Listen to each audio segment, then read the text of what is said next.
네, 청년 여러분 반갑습니다. 이번 5월 한 달간은 우리가 희생이라는 시리즈 주제로 하나님의 말씀을 나누고 있는데요. 지난주에는 김다은 전도사님께서 토마스 선교사님의 이야기를 통해 희생은 소멸함이 아니라 피어남이다 라고 귀한 말씀 전해주셨습니다. 어떤 내용이었죠? 토마스 선교사님이 27세 이 어린 나이에 조선 땅에 들어와서 복음을 전하시다가 순교를 하셨죠. 그분의 희생이 처음에는 아무런 영향가가 없는 것처럼 보였어요. 허무했죠. 그런데 죽기 직전 이 선교사님이 뿌리셨던 이 성경을 통해서 한국 사람들이 복음을 영접하게 되었고, 한국 땅에 예수 그리스도를 믿는 믿음으로 생명이 들어오게 되었습니다. 그러면서 우리가 주님을 위해서 하는 희생이 때로는 무의미해 보이고 이게 무슨 영향이 있을까? 손해보는 것 같고 그럴지라도, 변화되는 것이 없어 보일지라도 하나님께서 그 희생을 통해 새로운 일들을 이루어 가신다 하셨죠. 그래서 우리의 삶에 주어지는 작은 희생의 일들을 통해서도 하나님 나라를 세워 가신다, 그렇게 은혜의 말씀을 전해 주셨습니다. 오늘은 일제강점기에 예수 그리스도를 향한 믿음을 끝까지 지켜내면서 순교하셨던 주기철 목사님의 이야기를 바탕으로 희생에 대한 하나님의 메시지를 나누고자 합니다. 오늘의 말씀 제목, 저를 따라 한 목소리로 읽어볼까요? 주기철 목사, 주님을 사랑한 순교자. 주기철 목사, 주님을 사랑한 순교자. 때를 쓰며 큰 소리로 우는 어린아이가 있다고 생각해 봅시다. 보통 이 어린아이를 달래기 위해서는 그냥 말로 타이른다고 될까요? 막 어린아이가 막 울고 있어요. 말로 타이르면 쉽게 되지 않죠. 그래서 뭔가 수를 써야 하는데요, 우는 아이가 사탕을 하나 가지고 있다고 생각해 봅시다. 그 아이에게 너 지금부터 울지 않으면 엄마가 사탕 하나 더 줄게 하는 것이 효과가 있을지, 아니면 야, 너 계속 울면 너 가지고 있는 사탕 뺏는다 할 때 울음을 그칠 게 더 효과가 있는지, 어떨까요, 여러분? 여러분들의 생각은 어떠십니까? 여러분들이 어린 아이라면 어떨 때에 울음을 그치겠습니까? 모두가 다 그렇다고 일반화할 수는 없겠지만, 사탕을 주는 것보다, 한 개 더 주는 것보다 가지고 있는 것을 뺏는다고 할 때, 그때 울음을 그칠 확률이 훨씬 높다고 합니다. 왜냐하면 사람은 무언가를 가질 때 얻는 그 기쁨보다 잃을 때의 고통을 2배 정도 크게 느끼게 되기 때문에 그렇습니다. 이것을 심리학적으로 손실회피 이론이라고 하는데요, 얻을 때 느끼는 기쁨보다 잃는 것을 그만큼 싫어한다는 거예요. 그래서 여기 투자하면 내가 얻을 확률이 있는데 해도 조금이라도 잃어버릴 확률이 있으면 망설이게 되는 거죠. 손해볼 위험이 있으면 주저하게 된다는 거예요. 피하게 된다는 거예요. 나에게 긍정적인 효과를 줄 수 있는 일이더라도 뭔가 내가 잃어버려야 하는 일이 있다면 주저하게 되고 안정적인 선택을 더 하고 싶어 합니다. 그러니까 더 얻지 못하게 된다 하더라도 안전한 선택을 많이 하게 된다는 것이죠. 이게 손실회피 이론입니다. 손해보지 않기를 원하는 오늘 우리 사회의 심리적 상태가 잘 반영되어 있는 그런 이론인 것 같습니다. 그런 의미에서 우리는 누군가를 위해 희생한다는 게 결코 쉬운 일은 아니죠. 기브 앤 테이크는 있어도요, 아무것도 바라지 않고 일방적으로 상대를 위해 내가 시간을 쓰고 돈 쓰고 노력을 하면서 막 뭐 주고 손해보고 누릴 수 있는 거 포기하고 이런다는 것은 굉장한 용기와 결단이 필요한 일입니다. 그런데 이토록 쉽지 않은 희생을 할 수 있도록 하는 힘과 원동력이 있다면 그것은 바로 사랑일 겁니다. 누군가를 정말 사랑할 때는 주는 게 아깝지가 않죠. 대가를 바라지 않습니다.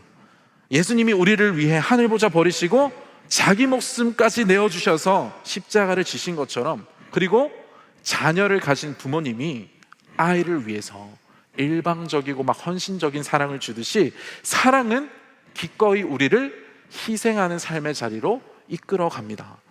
주기철 목사님은 주님을 누구보다 뜨겁게 사랑했기에 자신의 모든 것을 내어드릴 정도로 희생하셨던 분이셨습니다.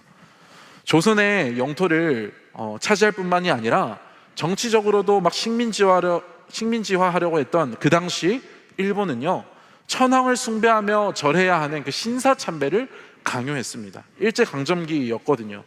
그래서 이것을 만약에 거절하면 끔찍한 고문과 투옥이 기다리고 있었고요, 고난받을 것이 뻔했죠. 그런데도 주기철 목사님은 그런 끔찍한 고문 속에서 그리스도를 배반하지 않았어요. 끝까지 자신의 믿음을 지켜내며 순교하셨던 분이셨습니다. 주님이 우리를 위해 지셨던 십자가의 희생의 길, 나도 그 희생의 길을 따라가겠습니다. 강단에서도 늘 선포하셨었죠. 다른 이유는 없었습니다. 그리스도를 너무나도 사랑했기에 생명까지 드리며 희생하신 그 위대한 순교자가 바로 주기철 목사님입니다. 오늘은 이 주기철 목사님의 이야기를 통해서 주님을 따르는 그리스도인인 우리가 걸어가야 할 희생의 길이 무엇인지, 그리고 어떻게 그 어려운 희생의 삶을 끝까지 인내하며 걸어갈 수 있을지에 대해서 여러분들에게 전하고자 합니다. 이 말씀을 통해서 성도들의 이 믿음의 중요한 요소인 희생의 진정한 의미를 깨닫기를 원합니다. 그리고 주님이 우리를 위해 걸어가셨던 그 십자가의 희생에 동참하시기를 결단하시는 저와 여러분들 되기를 간절히 소망합니다. 첫 번째, 하나님께서 오늘 우리에게 주시는 메시지는 그리스도인은 십자가 희생의 길을 따르는 자라는 것입니다. 일제강점기 당시 예수님을 믿는다는 것은 곧 내 삶에서 누릴 수 있는 많은 것을 포기하는 것과 연결되었습니다. 일본은 아까 말씀드렸듯이 조선 땅을 차지할 뿐만이 아니라 정치적으로도 조선 땅을 통제해서 일본 천황에게 충성을 다할 나라로 만들고자 했어요. 그런 의미에서 신사참배 거부하는 당시 기독교인들은 골칫거리였죠. 그래서 전략을 쓰는데요, 신사참배에 순응하기로 결정한 목회자와 성도들에게는 수많은 혜택과 은전들이 주어졌어요. 돈이 주어졌어요. 다른 건 안 해도 돼요. 그냥 딱 신사참배만 하면 됩니다. 그리고 예수님을 섬겨도 돼요. 그러면 자유를 보장받았어요. 그리고 교묘하게 꼬드겼죠. 신사참배는 종교의식이 아니라 그냥 국가의례야, 국민의례 같은 거야. 그건 우상숭배가 아니야. 그 정도는 할 수 있잖아. 타협하게 만들었어요. 그런데 반대로 그것을 거부한다, 저항한다, 그러면 그들을 기다리고 있는 것은 끔찍한 고문과 투옥이었습니다.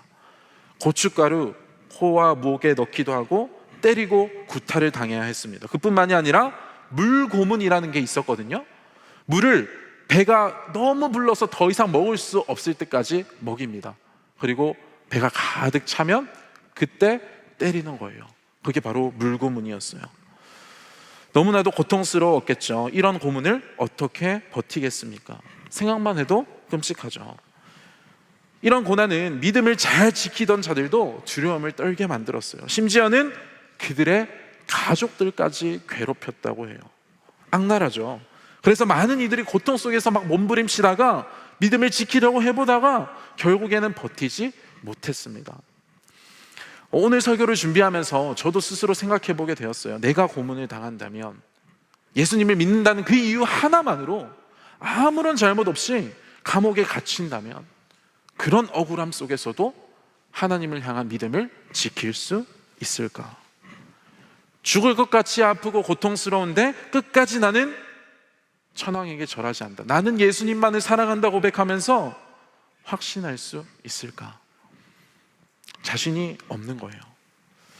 더군다나 함께 믿음을 지켰던 수많은 교회와 그리고 대다수의 교단들의 목회자들도 박해 가운데 견디지 못하고 다 돌아섰어요. 신사참배는 우상이 아니다, 그것에 동의한다는 서명을 하며 사람들이 보는 앞에서 천황에게 절을 했습니다. 일본 순사들은 수감되어 있는 주기철 목사님께 말했죠. 자, 봐라, 세상 모든 사람들이 다 돌아섰다. 이건 사실 별거 아니야. 그냥 너도 절 한번 하면 돼. 절 한번 하고 예수님 믿어. 그러면 목사님, 제가 목사님 잘 모셔다 드리겠습니다. 순사들이 그렇게 했다라는 거죠. 왜 혼자서 그렇게 유난을 떨어요? 가족도 생각하고 목숨도 생각해야지. 아니, 교회도 좀 생각해야지. 이렇게 감옥 갇혀 있는 게 도대체 무엇을 위한 길이냐며 설득했죠. 그런데 그 가운데서도 주기철 목사님 끝까지 주님을 향한 순전한 믿음을 지켰던 분이십니다. 자신이 가진 모든 것을 다 빼앗겼어요. 기절했다 다시 깨고 다시 기절했다가 다시 깨고 반복하며 생명의 위협을 느끼는 그런 고통의 순간에도 나는 주님을 향한 사랑을 결코 배반할 수 없습니다. 소리치며 타협하지 않으셨습니다. 어떻게 그렇게 믿음을 지킬 수 있었을까요? 주님을 위해 모든 것을 잃어버리고 희생하면서도 순수한 그 사랑을 포기하지 않았던 주기철 목사님의 그 믿음이 어디서 나올 수 있었을까요? 먼저 주기철 목사님은 예수님을 믿고 따른다는 것이 곧 그분이 우리를 위해 하셨던 그 십자가 희생의 길을 따르는 것임을 알고 계셨습니다.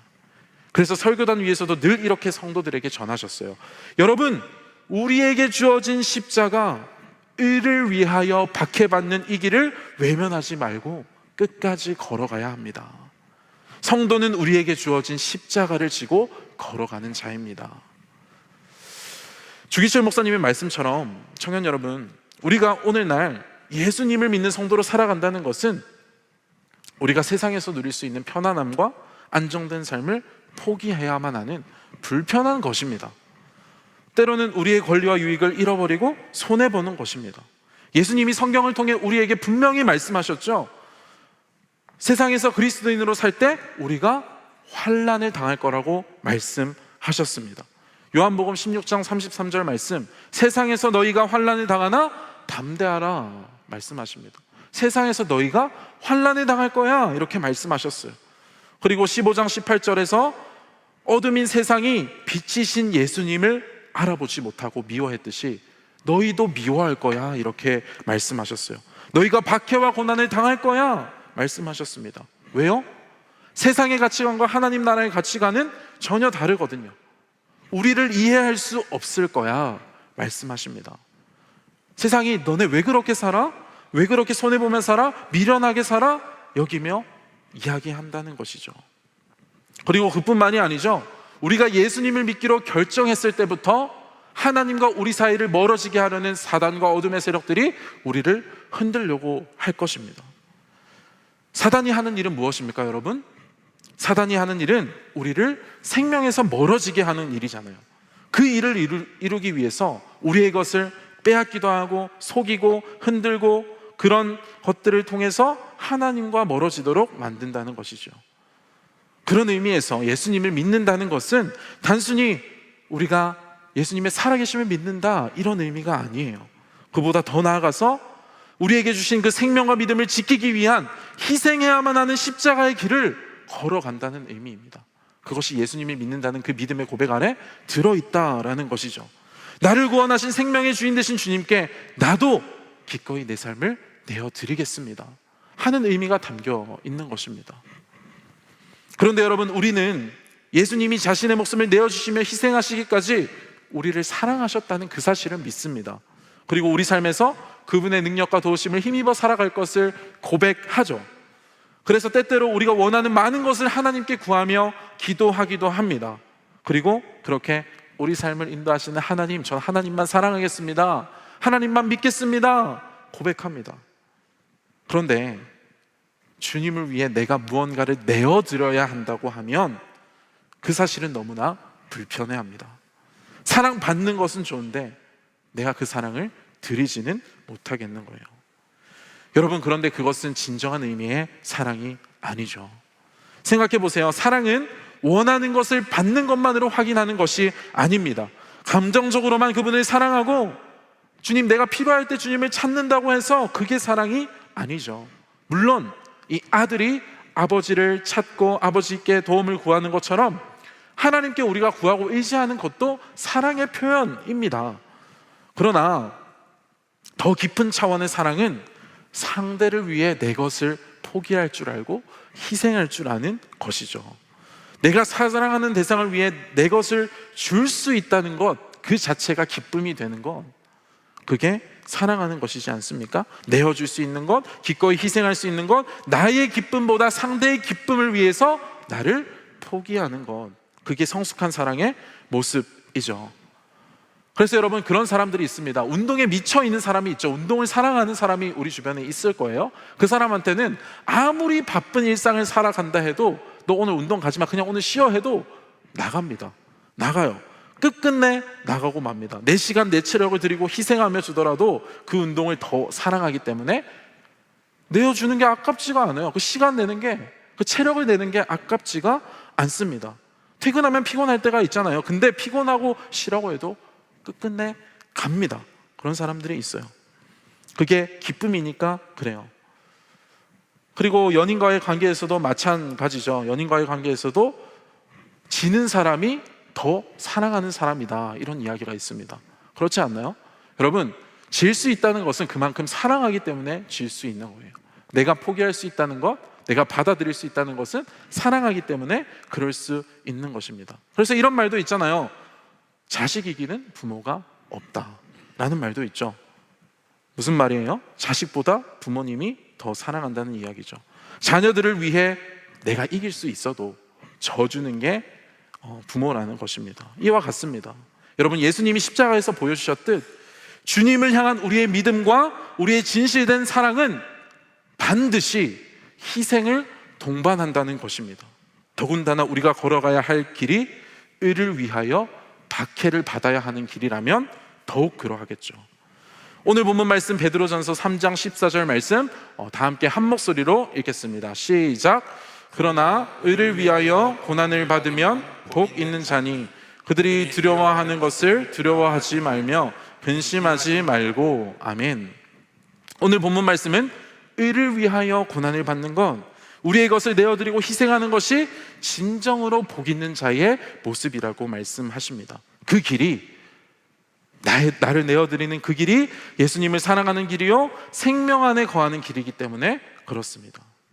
그리고 세상과 또 이 땅에서 고난을 당하고 잃어버리는 것을 두려워하고 근심하지 말라 우리에게 알려줍니다. 청년 여러분, 주기철 목사님은 그리스도인으로서 걸어가야 할 그 희생의 길, 의를 위하여 박해받는 길을 외면하지 않으셨습니다.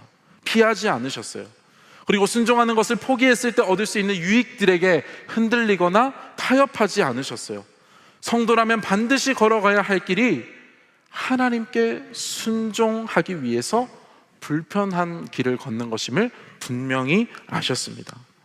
그리고 무엇보다도 내가 신사참배하면 얻을 수 있는 그 모든 유익과 편함보다, 아니 자신의 생명보다 예수 그리스도를 더 사랑했기 때문에 기꺼이 그 7년이라는 긴 감옥 생활 동안 고난을 당하셨어요.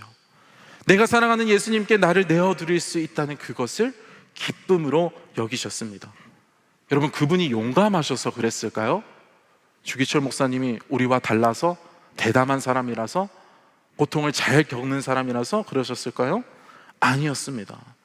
순사들이 목사님 집으로 찾아왔을 때 주님, 내가 이 고난 용감하게 받겠습니다 하면 손 내미셨을 것 같으세요? 가족들의 증언에 따르면 두려움에 떠셨다고 얘기해요. 후들후들 떠셨다고 합니다. 그리고 내가 그 고통 속에서도 믿음을 지킬 수 있을지 두려워하며 흐느끼며 우셨다고 합니다. 목사님은 우리와 똑같은 평범한 사람이셨어요. 특별한 것이 있었다면 주님을 향한 사랑이 다른 모든 것들보다 더했다는 거예요. 그래서 고난을 당하는 중에도 성도들에게 설교단 위에서 주님과 우리 뜨겁게 사랑합시다, 뜨겁게 열애합시다, 그렇게 전하셨다고 합니다. 사랑하는 여러분, 성경 말씀이 증언하듯이 그리스도를 믿고 살아가는 우리의 삶 가운데 예수님을 믿기 때문에 우리에게 주어지는 불편함과 손해들이 반드시 있을 것입니다. 편한 길과는 멀 때가 있을 거예요. 그러나 그때에 십자가에서 우리를 위해 모든 것을 희생하신 그 주님의 사랑의 모습을 꼭 기억할 수 있기를 바랍니다. 그리고 우리 또한 순간의 유익만을 바라보며 타협하는 것이 아니라 내어드리는 사랑, 주님을 위해 기꺼이 불편한 자리로 나아가며 희생하는 그 성숙한 사랑으로 우리에게 주어진 그 십자가의 고난의 길을 걸어갈 수 있기를 바랍니다. 그래서 주기철 목사님께서 말씀하셨듯 끝까지 주님과 뜨겁게 열어하시는 삶을 살아가는 저와 여러분들 되시기를 간절히 소망합니다. 두 번째, 주기철 목사님의 삶을 통해 오늘 하나님께서 우리에게 주시는 메시지는 그리스도인은 언제나 선한 양심을 가지고 사는 자라는 것입니다. 주기철 목사님은 순교하시기까지 그렇게 주님께 모든 것에 순종했던 믿음의 사람입니다. 그런데 사실 오늘날 우리에게는 하나님을 믿는다고 해서 그때처럼 막 고문을 당한다거나 박해하는 일까지는 없죠. 그래서 주기철 목사님의 희생이 어느 정도 도전이 되기는 하지만 우리의 삶에 적용하기까지는 쉽지가 않은 것 같아요. 우리랑 거리감이 좀 멀어 보여요, 그분의 삶이요. 그런데 여러분, 주기철 목사님이 순교하시기까지 희생하신 이 대단한 순종이요, 단 하루아침에 된 것이 아니라는 것을 우리가 바라볼 수 있어야 합니다. 주기철 목사님은 큰 일이나 작은 일이나 모든 일을 할 때에 내 삶은 주님의 것이라는 고백이 있었습니다. 함께 지냈던 이 성도들과 사람들의 간증에 따르면 주기철 목사님은 하나님 앞에서 한 점 부끄럼 없는 존경스러운 목사님이셨다고 해요. 무슨 말일까요?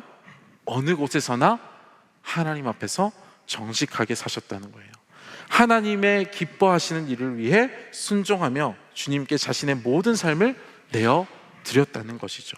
가정에서나 교회에서나 직장에서나 사람들과의 만남 속에서나 빈틈이 없었다는 거예요. 늘 한결같이 정직하게 선한 양심을 가지고 살아가셨다는 겁니다. 주기철 목사님의 삶을 자세히 들여다보면 하나님께 어떻게 순종하셨는지 우리가 알 수 있습니다. 먼저 그는 유능한 목사님이셨어요.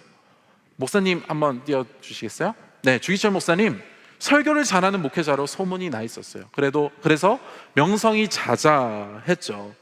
얼마나 명쾌하게 설교를 잘 전하셨든지 주변에 설교를 잘하는 목회자 누구야 하면 주기철 목사님 이야기가 나올 정도로. 그러니까 오늘날에 만약에 오늘날처럼 유튜브가 있었다면 주기철 목사님의 설교가 여기저기서 우리에게 들려졌겠죠.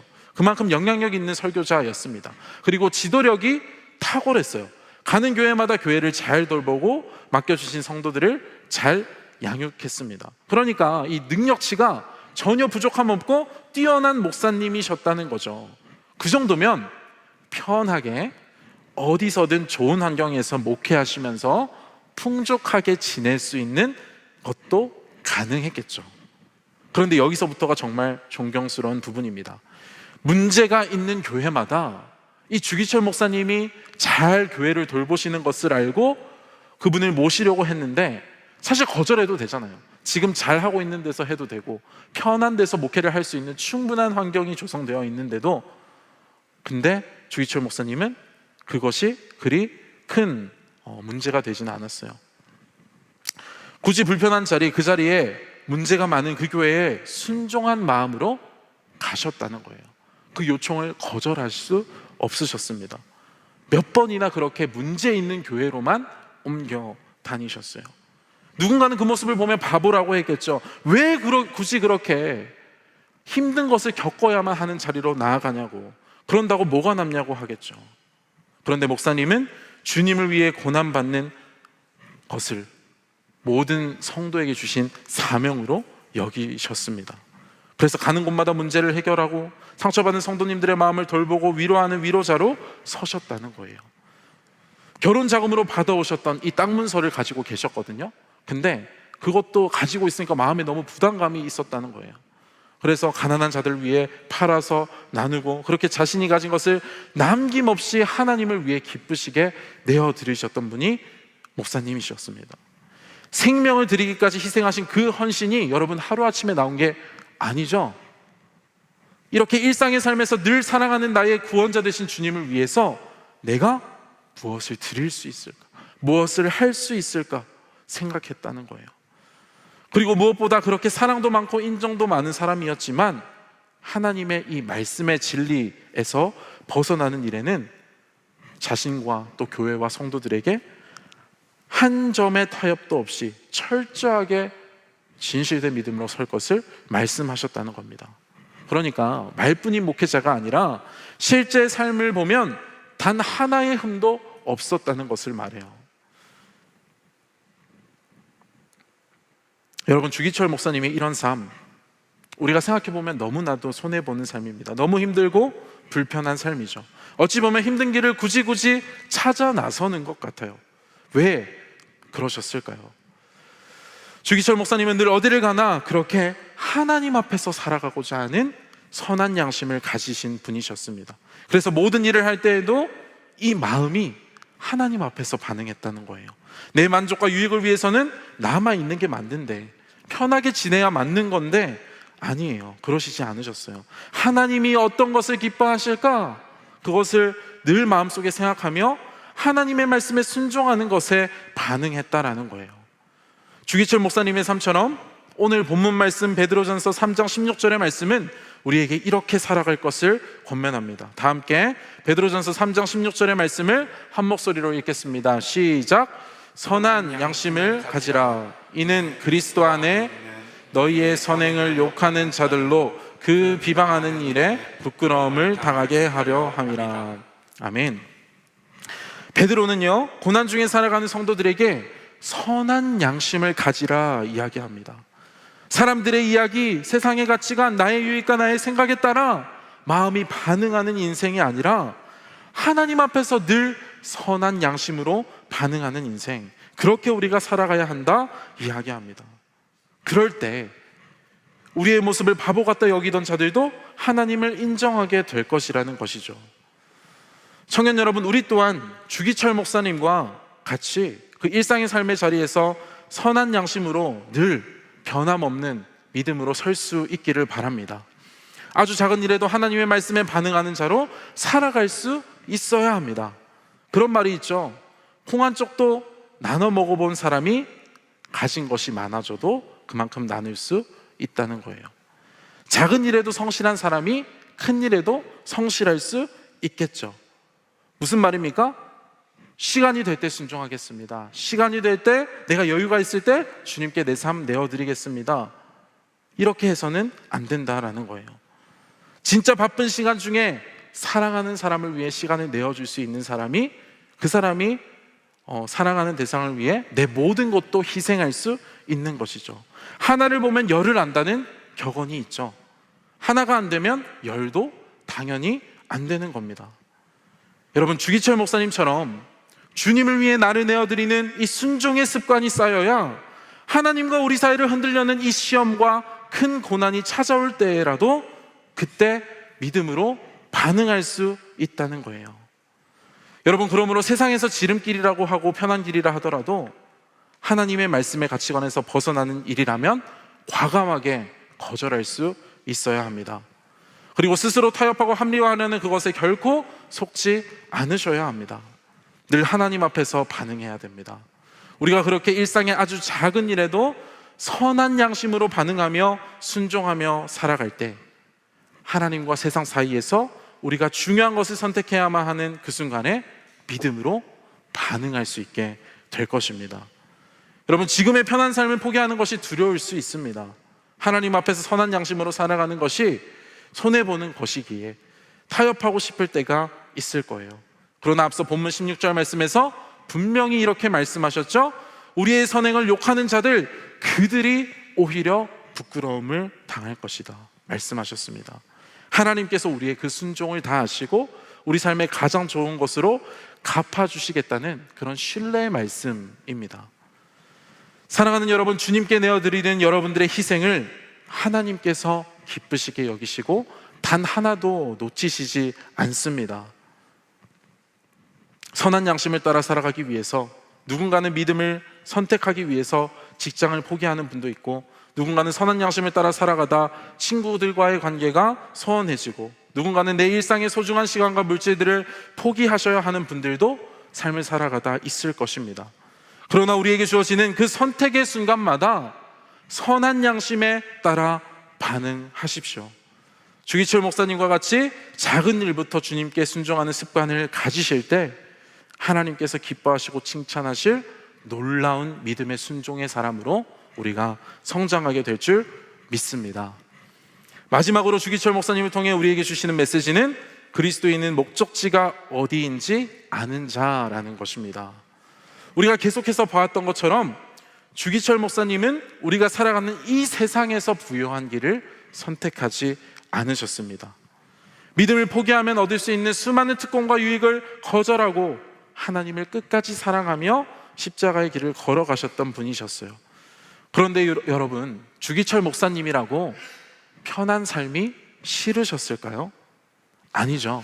우리와 똑같이 맛있는 거 좋아하고 그저 행복하게 사는 것이 좋으셨겠죠. 사랑하는 어머니와 아내, 가족들과 시간 보내는 것을 무척이나 소중하게 생각하셨다고 해요. 또 아들 주광조 장로님의 간증에 따르면 아내가 해주는 그 따뜻한 숭늉을 그렇게 좋아하셨다고 합니다. 그런데 목회자로서 이 주기철 목사님의 삶을 보면 단 한순간도 편한 날이 없었어요. 늘 고생하며 사셨습니다. 언제나 다른 이들의 고민을 들어주고 아픔을 감싸주는 데에 헌신하셨어요. 늘 하나님의 손과 발이 되어서 그렇게 자신을 내어드리며 살아가셨어요. 그리고 신사참배로 박해가 이어질 때 7년 동안이나 감옥살이하며 고난을 받으셨어요. 무려 7년이나요.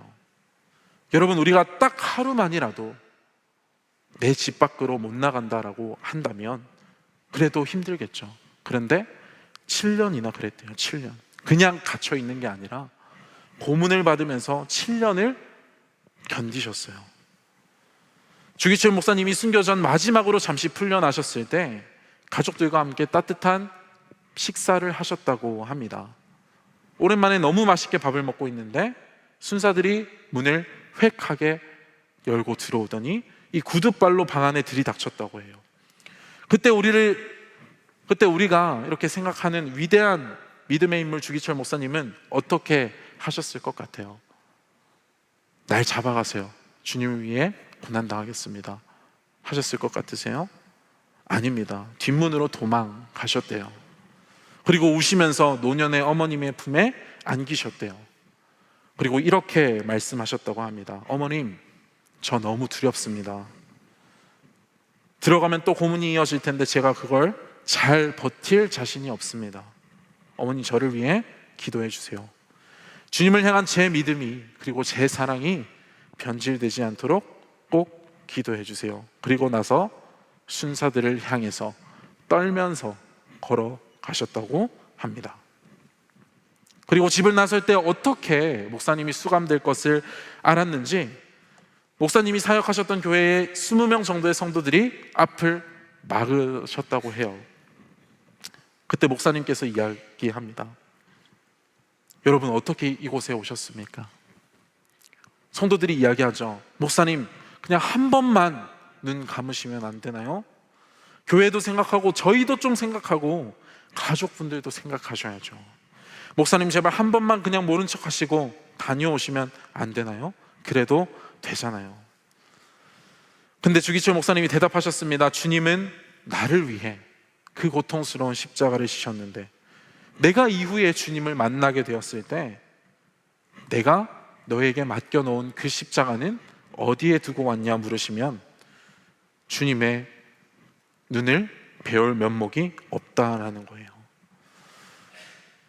그러면서 우리가 걸어가는 이 길이 십자가의 길이지만, 고난의 길이지만 가장 영광스러운 길이고 영원한 생명을 향해 나아가는 길입니다 라고 하셨습니다. 그리고 하나님께 찬양을 올려드리셨어요. 저 높은 곳을 향하여 라는 찬양을 함께 올려드렸습니다. 하나님 나라를 소망하며 살겠습니다 라는 그 찬양을 올리신 후에 그렇게 감옥으로 끌려가셨다고 합니다. 주기철 목사님은 주님을 믿는 모든 성도들의 목적지가 이 세상이 아니라 영원한 하나님과 함께하는 하나님 나라라는 것을 확신하셨어요. 그래서 이 세상에서 출세하고 부유하게 되는 길을 단호히 거절하셨습니다. 스스로 믿음을 지키며 주님의 십자가의 희생을 따라가는 그 길을 걸어가셨어요. 그분의 시선과 마음은 늘 언제나 어디를 향해 있었어요? 하나님 나라를 향해 있었어요. 죽음 뒤에 부활이 있듯이 목사님은 늘 내가 이 땅에서 어떻게 하면 잘 살아갈 것인지를 고민하지 않으시고 하나님 앞에서 어떻게 살다가 죽을지를 더 깊이 묵상하신 분이셨습니다. 사랑하는 여러분, 성도인 우리가 이 세상을 살아가는 인생은 우리의 최종 목적지가 아닙니다. 우리는 이 땅에 잠시 거주하는 나그네이죠. 청년의 때 젊은 인생을 살아가고 아직 살아갈 날이 많이 남아있지만 그 인생도 영원토록 거할 하나님 나라에까지 가기 위한 준비 단계라는 거예요. 그래서 사도 바울은 오늘 본문 말씀 디모데후서 4장 7절에서 이렇게 고백하죠. 나는 선한 싸움을 싸우고 나의 달려갈 길을 마치고 믿음을 지켰으니. 그가 목숨을 아끼지 않고 열심히 순교하며 사역을 하였을 때에 했던 고백입니다. 내가 믿음을 지켜내기 위해 선한 싸움을 싸우고 나의 달려갈 길을 마쳤다고 이야기해요. 이 땅에서 살아간 자신의 삶이 목적이었다고 이야기합니까? 종착지였다고 이야기해요? 아니죠. 이 땅에서의 나의 삶은 달려갈 길이었다 이야기하죠. 목적지가 아니죠. 영원한 생명을 향해 나아가는 과정이라고 고백하죠. 그렇게 그 하나님 나라를 바라보면서 믿음을 지켰다는 거예요. 주기철 목사님도 사도 바울과 같이 자기 목숨도 귀한 것으로 여기지 않을 만큼 그렇게 목적지인 하나님 나라를 바라보며 나아가셨습니다. 여러분, 우리의 목적지는 어디입니까? 목적지가 분명하면 멈춰도 쓰러져도 다시 일어서서 걸을 수 있죠. 내비게이션, 여러분 목적지를 찍으면 어떻게 됩니까? 잠시 길이 막혀서 막 정체될 때가 있어도, 혹여나 길 잘못 들어서도 다시 바로 잡고 그 목적지를 향해 나아갈 수 있지 않습니까? 그것처럼 우리의 인생의 목적이 하나님 나라이고 그것에 대한 분명한 확신과 소망이 있다면 어려움 중에도 고난 중에도 끝까지 하나님을 위해 내 삶을 드리며 희생하며 살아갈 수 있다는 것입니다. 또 사도 바울은 디모데후서 4장 8절에서 이렇게 고백했습니다. 이제 후로는 나를 위하여 의의 면류관이 예비되었으므로 주 곧 의로우신 재판장이 그날에 내게 주실 것이며 내게만 아니라 주의 나타나심을 사모하는 모든 자에게 도니라. 그렇게 믿음의 선한 싸움을 싸우고 난 후에는 모든 것을 아시는 의로우신 재판장 되신 하나님이 주실 면류관이 예비되어 있다는 확신이 있었기에 사도 바울과 주기철 목사님의 삶은 끝날까지 믿음의 선한 싸움을 싸우며 나아가는 그런 십자가 희생의 길을 따라가는 삶이 되었다는 것입니다. 여러분, 우리 주기철 목사님 순교 전 마지막 면회 하실 때에 사모님이 목사님을 찾아가셨다고 합니다. 그때도 주기철 목사님은 고난 중에 힘이 다 빠지셔서 순사에게 엎이셔서 들어오셨어요. 그런데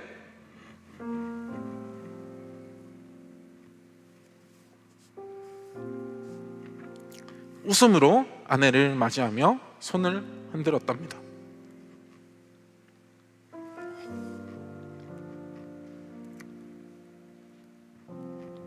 그러면서 이렇게 말씀하셨다고 해요. 우리 끝까지 흔들리지 말고 주님을 향한 사랑을 지켜냅시다. 사모님도 이야기하셨답니다. 목사님, 끝까지 버티시기를 기도합니다. 끝까지 이기시기를 기도합니다. 서로를 위해 그렇게 격려하고 믿음을 지킬 것을 당부하며 그렇게 헤어지시는데 주기철 목사님이 어머니와 자식들이 눈에 밟혔다고 해요. 그래서 잘 부탁한다고 이야기를 하셨습니다. 그때 사모님이 다시 이야기하시죠. 마지막으로 할 말씀 없냐?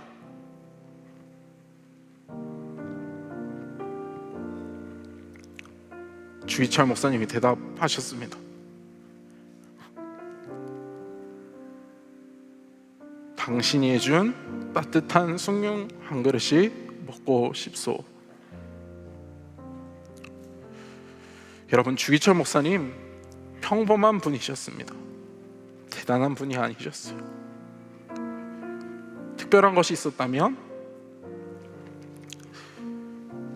주님을 향한 사랑이 분명했고, 그리고 주님이 살아계시다는 확신으로 늘 선한 양심을 가지고 사셨던 것뿐이에요. 그리고 하나님 나라가 있음을 확신했을 뿐입니다. 여러분, 우리의 소망은 어디에 있습니까? 우리의 목적지는 어디입니까?